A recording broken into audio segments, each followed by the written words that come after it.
اعوذ باللہ من الشیطان الرجیم بسم اللہ الرحمن الرحیم۔ ناظرین اکرام، السلام علیکم ورحمۃ اللہ وبرکاتہ۔ میں صوفی جی ایم خلیل قادری الچشتی افتخاری خاک پائے پنجتن پاک پھر آپ کی خدمت میں ایک نیا موضوع لے کر حاضر ہوا ہوں۔ لیکن اس سے پہلے اگر آپ ہمارے چینل پہ نئے ہیں تو ہمارے چینل کو سبسکرائب کیجئے، لائک کیجئے، شیئر کیجئے۔ عزیزان محترم، آج ہم جو آپ کے سامنے موضوع پیش کرنے والے ہیں اس کا عنوان بڑا ہی خوبصورت ہے۔ اس کا عنوان ہے علم کی حقیقت۔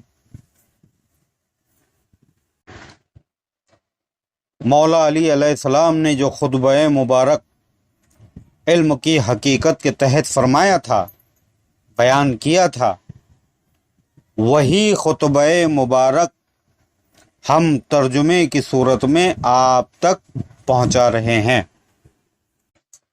ویڈیو بہت طویل ہو جائے گا، اس لیے عربی میں پورا خطبہ ہم پیش نہیں کر پا رہے ہیں، صرف ترجمہ، تاکہ ترجمے کے تحت لوگ سمجھ لیں، بات کے مغز تک پہنچ جائیں۔ جس خطبہ مبارک کے شروعاتی الفاظ ہیں العلم النقطہ قصرہا الجاہلون وکیفیت الاطلاع ان وجہین، یعنی ایک نقطہ ہے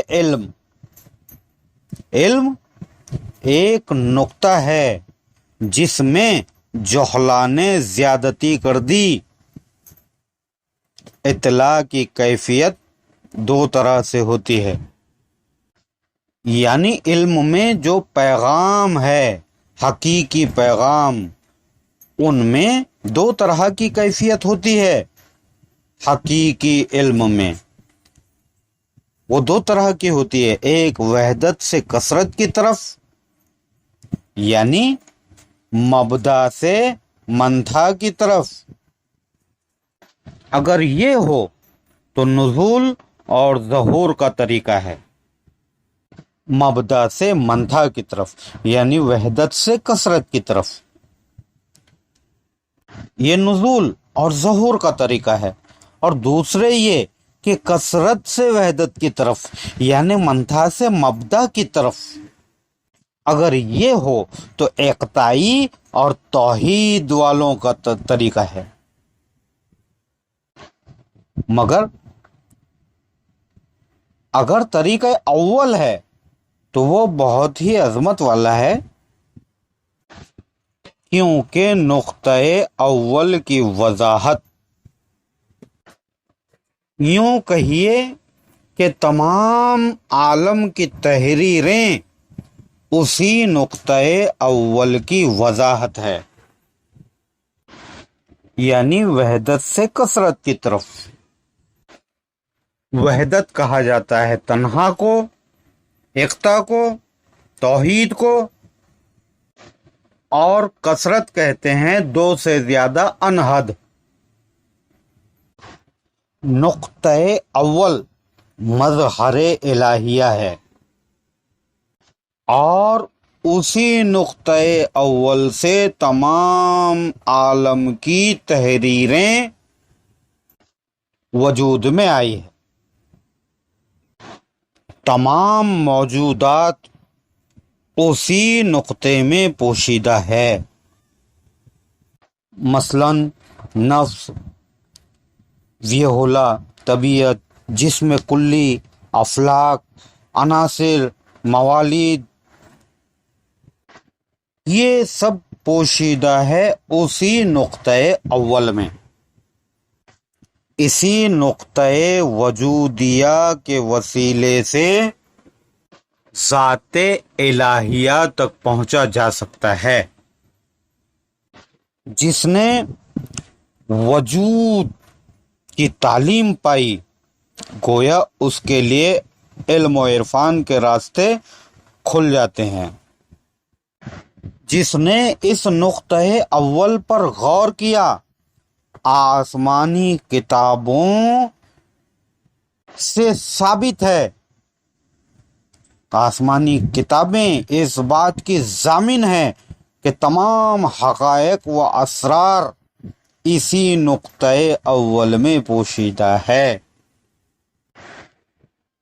امام الاولیاء فرماتے ہیں کہ اولین والآخرین کا علم مجھے دیا گیا ہے، یعنی ابتدا اور انتہا کا علم مولا علی کو اللہ تبارک و تعالیٰ نے عطا کیا ہے۔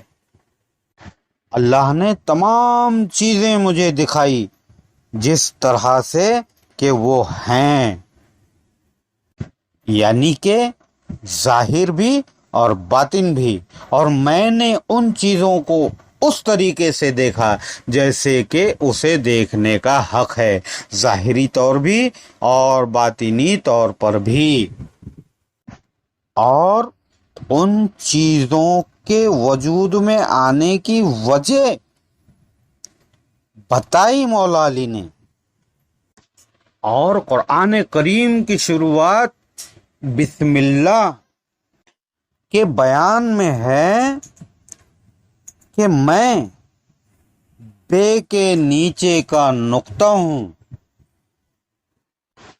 بس سوال کر لو مجھ سے ان تمام چیزوں سے جو تحت عرش ہیں۔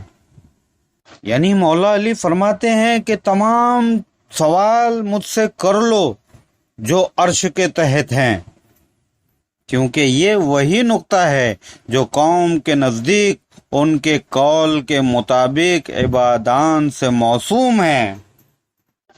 عبادان سے آگے اور کوئی مقام نہیں، یہ وہی مقام ہے جس پر نقطۂ مرکزیہ کی طرح وجود کا دار و مدار ہے، جس کی طرف دائرے کے خطوط تحریر ہوتے ہیں جو اس کے محیط ہیں، کیونکہ وجود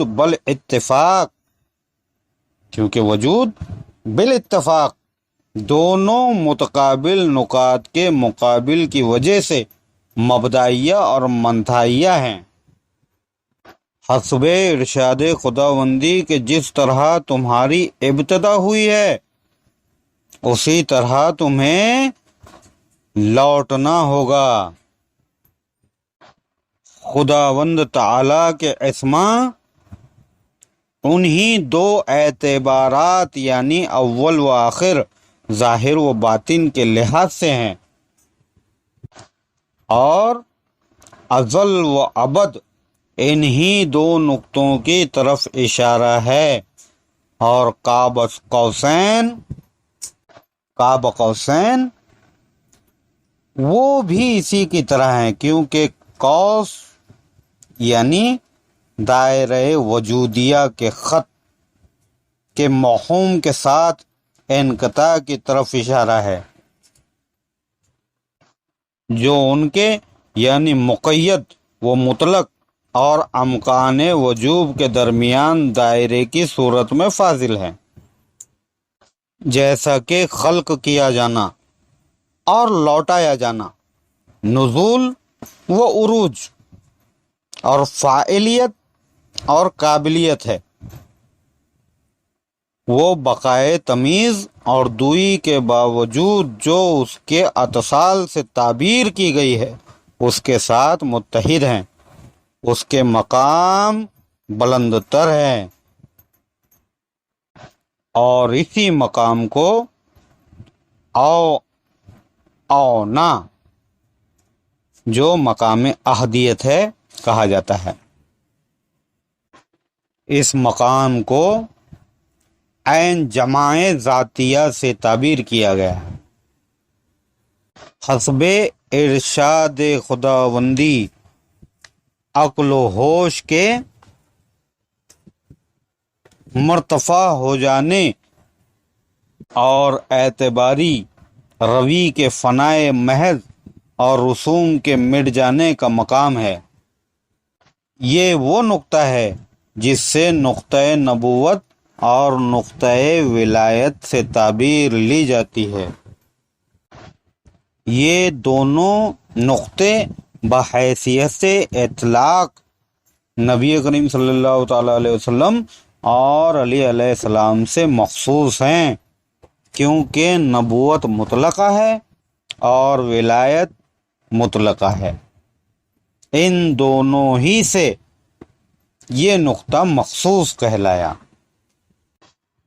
مولا علی فرماتے ہیں کہ علم تین بلش کا ہے، تین بلش کا ہے، یعنی جو پہلی بلش تک پہنچا متکبر ہو گیا، یعنی اس کو تکبر ہو گیا اور دعویٰ کرنے لگا کہ جو یہ جانتا ہے، یعنی جو پہنچ گیا ہے پہلی علم کی حد تک، پہلی بلش تک پہنچ گیا، وہ اسے غرور ہو جاتا ہے کہ جو میں جانتا ہوں وہ کوئی نہیں جانتا، اور دوسرے بلش تک پہنچنے والا متواضع ہو گیا اور اپنے آپ کو وہ ذلیل سمجھنے لگا، یعنی وہ جو ہے انکسار ہو جاتا ہے، خاکساری اس میں کوٹ کوٹ کر بھری جاتی ہے،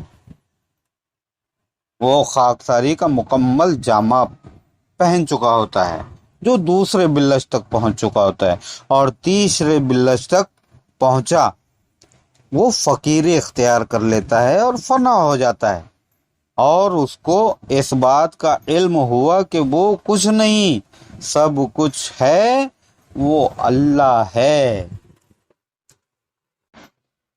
مولا علی فرماتے ہیں کہ انا نقطۂ بائے بسم اللہ، قرآن کو سمجھنے سے پہلے بسم اللہ یہ سمجھنا ضروری ہے۔ قرآن بعد میں سمجھ میں آتا ہے، جب ہمارے بسم اللہ سمجھ میں آئے گا تب قرآن سمجھ میں آئے گا۔ تو مولا علی فرماتے ہیں کہ انا نقطۂ بائے بسم اللہ، میں بسم اللہ کے بے کا نقطہ ہوں۔ اس نقطے کو جاننے کے لیے استاد روحانیہ کے پاس پہنچنا پڑتا ہے، یعنی مرشد کامل کی نسبت حاصل کرنی ہوتی ہے۔ اور خیال رہے کہ انسان زندگی میں صرف ایک ہی بار بیعت ہوتا ہے تو بہتر ہے، ایک ہی بار بیعت ہونے میں اگر مقصد تک پہنچ جائے تب تو سونے پہ سہاگا ہے۔ تو یہ فیصلہ جو لینا بہت سوچ سمجھ کر لینا، کسی غیر دنیا پرست سے مرید مت ہو جانا تاکہ وہ آپ کو بھی دنیا میں مبتلا کر دے۔ بیعت حاصل کرنا کسی حق آشنا فقیر کی، جسے حق سے آشنائی حاصل ہو چکی ہو، جو حق آشنا ہو، جس کی رسائی اس کے بارگاہ تک ہو چکی ہو، ایسے پیر سے، ایسے مرشد سے دست وابستہ ہونا، وابستگی رکھنا، مرید ہونا، کیونکہ مرید ایک ہی بار میں ہو تو بہتر، نہیں تو طرح طرح کی پریشانیوں کا سامنا کرنا پڑتا ہے۔ اس لیے بہتر ہے کہ مرید بنتے وقت ہی ایسے پیر کی بیعت حاصل کریں جو ہمیں منزل حقیقت سے آشنا کرائے۔ مولا کریم اپنی غیبی مدد سے ہر انسان کو صحیح سمجھ عطا فرمائیں، آمین ثم آمین۔